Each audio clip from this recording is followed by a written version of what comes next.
What happens when the lights go out? Exploring the fascinating and slightly creepy science of decomposition.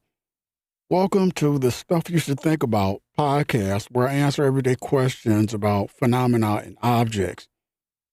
Grab a cup of coffee, get comfortable, and maybe put down that sandwich reading. Today, we're diving into a topic that most of us spend our entire lives politely avoiding. What happens to the human body after death? Yeah, I know. It sounds like the plot of a B-grade horror movie, but the truth is, the science behind decomposition isn't just morbid. It's actually one of the most incredibly complex and fascinating biological processes on this planet. When the heart stops, you might be gone, but your body thing starts. This is the most ambitious home renovation project of existence. So let's pull back the curtain a little bit. Believe it or not, death isn't instantaneous. It's not an off switch for every single cell in your body. It's more like a slow rolling blackout. The moment your heart stops pumping, oxygen stops circulating. That's the big one. Without oxygen, your cells can't perform their daily duties. The brain, being the high maintenance diva that it is, goes first. Within minutes of losing oxygen, brain cells begin to die. But your skin cells, your muscle cells, they hang on for a little longer. They're kind of desperate for a hit of energy. This period is called cellular death. During this time, the body is still technically alive in a micro sense, but it's kind of like the Titanic. It's a sinking ship. Then the pallor mortis sets in. You've seen this in movies. The sudden dramatic paleness, then just the blood draining from the smaller capillaries in the skin and settling into the lower parts of the body due to gravity. It's the body's way of saying the plumbing has officially stopped. Once oxygen is gone, the body enters what forensic experts call the big three. There are the classic signs of death that you've probably heard about in every CSI episode ever filmed. The first one would be the algor mortis. This is a great cool down. Humans are warm-blooded machines designed to maintain a steady 98.6 Fahrenheit, 37 degrees Celsius. Once the furnace turns off, the body starts to equilibrate with the ambient room temperature. If it's cold in the room, you get cold fast. If it's hot, you stay warm longer. Forensic investigators actually use this to estimate the time of death, like a very grim thermometer. The second one would be livor mortis, the gravity check. Remember that blood stops circulating. Gravity doesn't take a day off. That blood sinks to the lowest points of the body, causing a purplish red discoloration called lividity. If a body is found lying on its back, the underside will be dark while the parts pressed against the ground, where capillaries are compressed, will remain pale. It's like a biological map of exactly how the person was living. The next one would be rigor mortis. This is one we've all heard of, kind of familiar with, and this is basically a lockdown. This is an arguable, pretty famous one. A few hours after death, the body stiffens up like a board. But why? It's all about chemistry. Your muscles need ATP, a chemical energy, to relax. Without oxygen, your body stops producing ATP, so the muscles get stuck in a state of permanent contraction. It usually peaks around 12 to 24 hours after death. Then, mercifully, the decomposition process breaks down the muscle fibers and the body becomes limp again. This is the point where the microbiome starts to take the wheel. And here's where things get, let's just say, active. You have 1 trillion bacteria or more living inside you right now. They're called gut microbiome.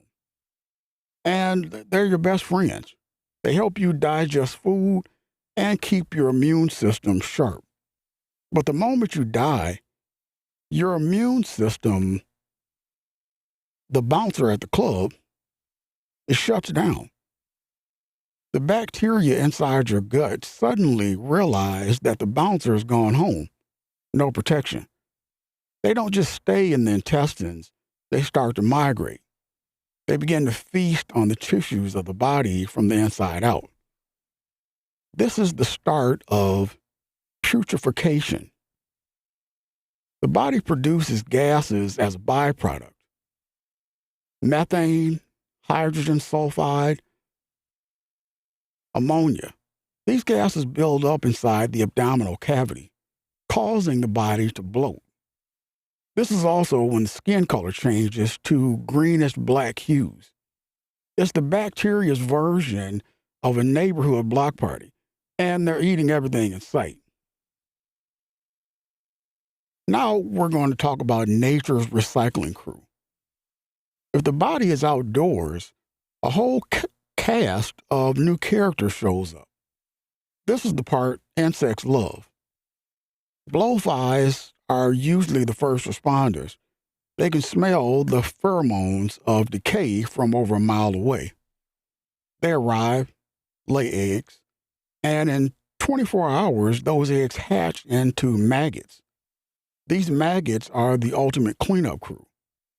They process the soft tissue with incredible efficiency. It sounds gross, but from an ecological standpoint, it's beautiful. Nothing is wasted. The nutrients, the nitrogen, the phosphorus, the carbon that you spent your whole life collecting from the food you ate, it's all returned to the soil. You become a feast for beetles, for moths, and eventually the grass and the wildflowers. You are quite literally going back to Earth. So you might ask at this point something that we're all familiar with also, and this is the embalming.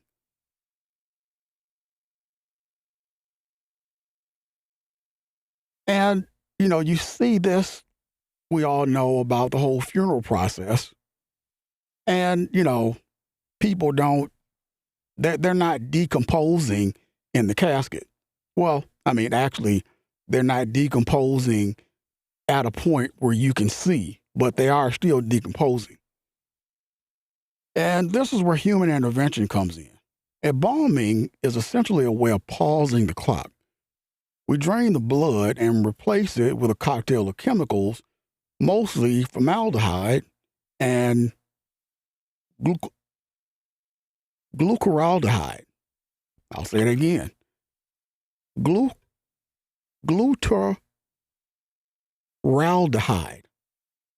I may not have said that right, but I gave it a shot.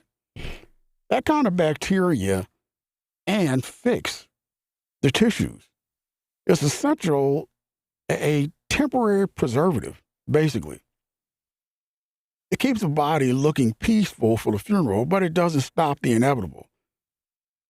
Nature always wins in the end, even if in a sealed metal casket or a concrete vault. The process just slows down to a crawl, but it never fully stops. I know this isn't easy stuff to think about. We live in a culture that treats death like a taboo, something to be hidden behind a closed door or a heavy makeup application. But there's something oddly comforting about understanding the cycle. When you realize that your physical body is just energy and matter borrowed from the planet for a few decades and eventually returned, it puts life into perspective. We're made of stardust. We live a short, brilliant moment, and then we give that stardust back to the ecosystem. It's not a tragedy, it's just a transition. So, what have we learned today? One, the body is an incredible biological ecosystem, even after the lights go out. Two, bacteria are the real MVPs of the natural world. And three, maybe you should think twice before you're terrified by a spooky story about a haunted basement. It's probably just physics and biology doing their thing. If you enjoyed this deep dive and didn't lose your lunch, make sure you comment on the podcast. We've got more explorations coming up, from the mysterious psychology of dreams to the strange ways our bodies react to extreme environments. Thanks for hanging out with me today. Keep asking questions, keep being curious, and remember, we're all just part of this big, weird, wonderful cycle. Until next time, take care of yourselves and maybe go hug a tree. It's probably using some recycled nutrients from someone like us.